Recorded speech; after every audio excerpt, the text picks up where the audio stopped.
Welcome to the How To Studio. In this video, I'm going to show you how you can capitalize the first letter of each word in Excel. So the first thing you want to do is that you're going to add a new column. And in this new column, here's where you're going to add your capitalization. To do this, you're going to use a formula. So the formula is going to be equal proper open bracket, and then click on the cell and press enter.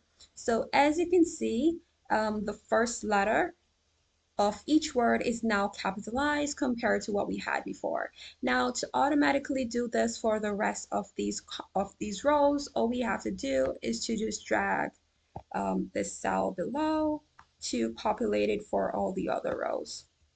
So as you can see, the first letter of each word is now capitalized and it's proper case. So this was a quick, simple, and easy way to do it. If you have any questions, let me know in the comment section. If this video was helpful for you, please give this video a thumbs up and consider subscribing. Thank you so much for watching, and I'll see you in the next video.